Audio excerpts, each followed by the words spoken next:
뇌물수수죄 심각한 사안이기에 드라마나 영화를 통해서 정치인들 사이에 뇌물이 오가는 모습이 흔히 연출되는데요. 일반인들 사이에서는 뇌물이라는 말이 장난처럼 쓰이지만 공무원의 경우에는 상황이 다릅니다. 장난으로라도 가볍게 이 단어를 언급하기가 어려워졌는데요.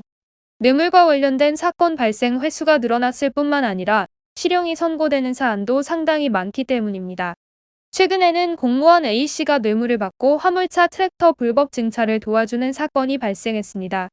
A씨는 약 10개월간 위법 행위를 도와주고 뇌물수수 혐의를 회피하기 위하여 비트코인 등 우회적인 방법으로 2억에 가까운 뇌물을 챙긴 것으로 드러났습니다. 결국 재판부는 A씨에게 징역 10년과 3억 6천만 원의 벌금형을 선고하였습니다. 돈 앞에서는 장사 없다는 옛말처럼 부정한 행위로 큰돈을 받게 될 기회가 온다면 어느 누구도 이를 거절하기가 쉽지만은 않을 것입니다. 처벌의 위험성이 있다 하더라도 위의 사례처럼 우회적인 방법을 통한다면 수사망을 피할 수 있지 않을까라는 생각을 가질 수도 있겠습니다. 그러나 뇌물수수는 중대한 사안으로 엄격한 단속이 이뤄지고 있는 만큼 항상 조심하시는 것이 좋습니다. 자신은 어떠한 대가 없이 받았다고 하지만 구체적인 관계의 정황을 따져보았을 때 직무에 대한 대가로 받았다고 판단되는 경우라면 처벌이 내려질 수 있습니다. 뇌물은 꼭 거액이 오간다고 해서 인정되는 것은 아니며 작은 물건이나 소액의 돈이라도 인정됩니다. 또한 눈에 보이는 물품이나 금전이 아니더라도 성관계나 대접 등의 행위도 뇌물에 포함될 수 있습니다. 사소한 식사 자리라 하더라도 본죄에 연루될 수 있으니 억울하게 뇌물수수죄 혐의를 받게 되었다면 신속히 전문 변호사에게 도움을 요청하셔서 무혐의를 입증하셔야 합니다. 오늘은 뇌물죄와 관련된 내용 중에서도 뇌물수수죄에 대하여 알아보도록 하겠습니다. 뇌물수수죄는 뇌물을 받은 자에게 해당될 수 있는 죄목입니다.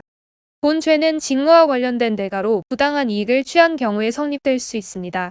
뇌물을 주는 이로부터 직접 이익을 받지 않더라도 제3자를 통해 뇌물을 받은 경우에도 인정됩니다. 단순히 뇌물을 받은 자에게만 처벌이 내려지는 것은 아닙니다. 뇌물을 주고받는 과정에서 관여한 이들이 모두 처벌 대상이 될 수 있음을 명심하셔야 합니다. 뇌물이 오간 사실을 알고 있었음에도 방조하였거나 지시를 하였다면 모두 뇌물죄가 인정되어 형사상 처벌을 받게 될 수 있습니다. 또한 실제로 뇌물을 준 상대방의 요구에 대하여 실행이 이뤄지지 않았더라도 특정한 약속을 대가로 돈을 받았다면 뇌물수수죄가 인정될 수 있습니다. 또한 과거에 맡았던 일이거나 앞으로 맡게 될 직무와 관련한 대가를 약속하더라도 본 죄는 성립될 수 있습니다. 공무원 또는 중개인의 뇌물수수죄가 인정된다면 5년 이하의 징역이나 10년 이하의 자격정지 처분이 내려질 수 있습니다. 만약 수수한 뇌물의 금전적 가치가 3천만 원 이상이면 특가법이 적용되어 5년 이상의 징역형이 선고될 수 있습니다. 부당하게 취한 이익이라고 판단된다면 뇌물로 획득한 금품은 모두 국가로 환수되는 등 상당히 무거운 처벌이 따르는 죄목이니 본 혐의를 받았다면 신속히 대응책을 마련해야 합니다. 뇌물에서 제외될 수 있는 금품이나 물건도 있긴 합니다. 순수하게 물품을 받거나 대접을 받는 행위거나 친족으로부터 받았거나 상급자로부터 받은 포상금, 격려금 등이 포함될 수 있습니다. 또한 특정 직무와는 관계없이 불특정 다수에게 배포되는 기념품이나 경조사비, 선물 등도 제외될 수 있습니다.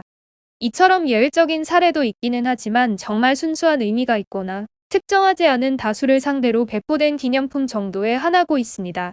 이외에는 뇌물죄에 연루될 가능성이 매우 크니 일상생활에서도 연루되지 않도록 항시 주의하시는 것이 현명합니다. 뇌물죄는 중대한 사안인 만큼 뇌물이 오고 갈 가능성이 있는 행위에 대하여는 폭넓게 인정하고 있으며 엄격한 처벌이 내려지고 있습니다. 그렇기에 생각지도 못한 일로 본 죄 혐의를 받게 되는 경우도 상당히 많습니다. 자신이 직접 연루되지 않았더라도 공동정범 또는 교사, 방조범으로 혐의를 받게 되는 경우도 있는데요. 이처럼 억울하게 본 죄 또는 뇌물죄와 관련된 혐의를 받게 되었다면 조속히 전문 변호사의 도움을 받아 고의가 없었다는 사실을 입증해야 합니다. 실형이 선고될 수 있는 사안이기에 신속하게 대응하고 철저한 대응이 필요합니다. 안일하게 대처하였다가는 징역형이 선고될 수 있다는 사실을 꼭 명심하시길 바랍니다. 뇌물수수죄 외에도 사전수뢰죄 등 뇌물죄와 관련된 다양한 죄목이 있습니다. 어떤 상황인지에 따라 적용되는 죄목이 달라질 수 있고 그에 따라 대응 전략은 상당히 큰 차이를 보입니다.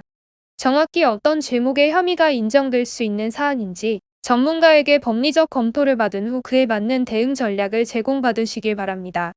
서두에 소개한 사례에서도 확인하였듯이 뇌물수수죄가 인정된다면 실형 선고는 물론이고 뇌물로 받은 금액의 2에서 5배에 달하는 벌금형이 함께 선고될 수 있습니다.